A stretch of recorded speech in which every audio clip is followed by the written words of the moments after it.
तो चलिए बच्चों, आज के इस वीडियो में करने वाले हैं कंपाउंड इंटरेस्ट के इस खास क्वेश्चन को पढ़ते हैं और देखते हैं क्वेश्चन में क्या कह रहे हैं आपको।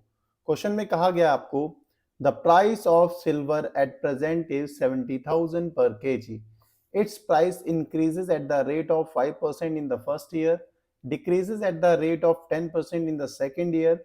Find its price per KG at the end of the second year. आपको बोला गया है कि जो सिल्वर है उसका प्रेजेंट में कितना प्राइस है, 70,000 रुपए। प्रेजेंट प्राइस कितना दे रखा है, प्रेजेंट प्राइस दे रखा है आपको 70,000। ठीक है, मतलब आपको इनिशियली पी आपको दे रखा है, पी कितना दे रखा है आपको 70,000। फिर बोला गया है कि ये क्या होता है, सिल्वर का प्राइस पहले साल कितना इंक्रीज होता है, 5%। तो रेट ऑफ प्राइस क्या हो रहा है, इंक्रीज हो रहा है। किस रेट से प्राइस इंक्रीज हो रहा है, फर्स्ट पहले साल 5% के हिसाब से।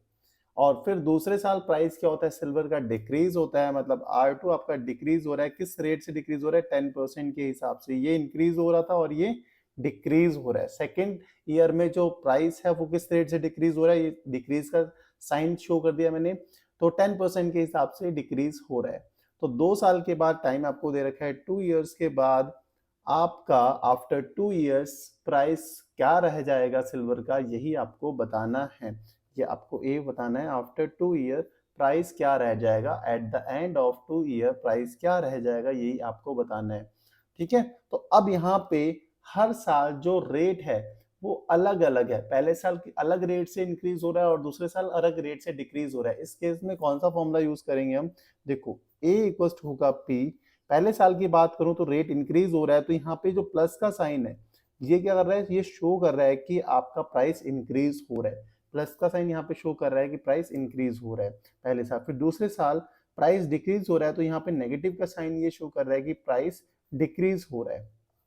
ठीक होगी इतनी सी बात। अब यहाँ पे P कितना था, हमें P पता है 70,000, प्लेस कर दिया इंटू 1 प्लस रेट क्या है, R1 क्या है पहले साल और दूसरे साल R2 क्या है, ये आपको पता है। देखो R1 इज 5% है first year, 5/100 done into 1 minus 10/100।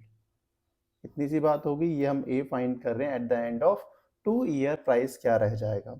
अब सिंप्लीफाई करते हैं, देखो 70,000 तो ऐसा ही रहेगा। यहाँ पे 5 से कैंसिल होगा, 5 को 10 20, यहाँ से एक जीरो कैंसिल हो गया। तो बचा क्या, 1 प्लस 1/20। इधर बचा है 1 माइनस 1/10।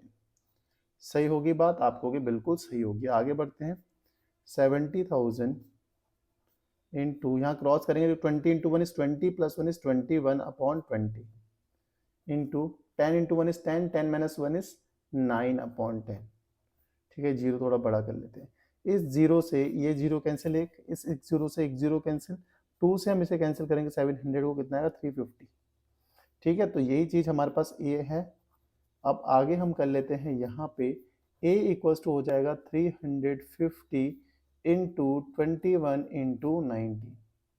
इतना हो जाएगा, सही बात है। तो 350, पहले मैं इन दोनों को मल्टीप्लाई कर रहा हूँ तो क्या आने वाला है, मल्टीप्लाई करके 21 को 19 से अगर मल्टीप्लाई करते हैं तो क्या आता है 189।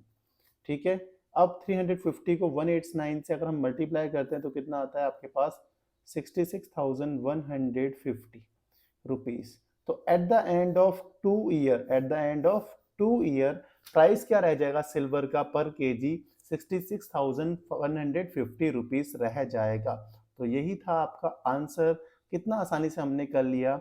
बस ये बच्चों याद रखो कि जब रेट अलग अलग होता है तो ये फॉर्मूला यूज करते हैं। बट यहाँ पे पहले साल क्या हो रहा है, फर्स्ट ईयर प्राइस इंक्रीज हो रहा है इसलिए यहाँ पे प्लस का साइन है, और दूसरे साल प्राइस डिक्रीज हो रहा है तो यहाँ नेगेटिव का साइन है। अगर दोनों साल इंक्रीज होता तो यहाँ पे प्लस का साइन होता। बस यही चीज आपको याद रखनी है। बाकी इस क्वेश्चन में कुछ नहीं था। होप आपको ये क्वेश्चन समझ में आया होगा। समझ में आया तो वीडियो को लाइक, चैनल को सब्सक्राइब करना। मिलते हैं नेक्स्ट वीडियो में नेक्स्ट क्वेश्चन के साथ। तब तक के लिए bye bye, good night, take care.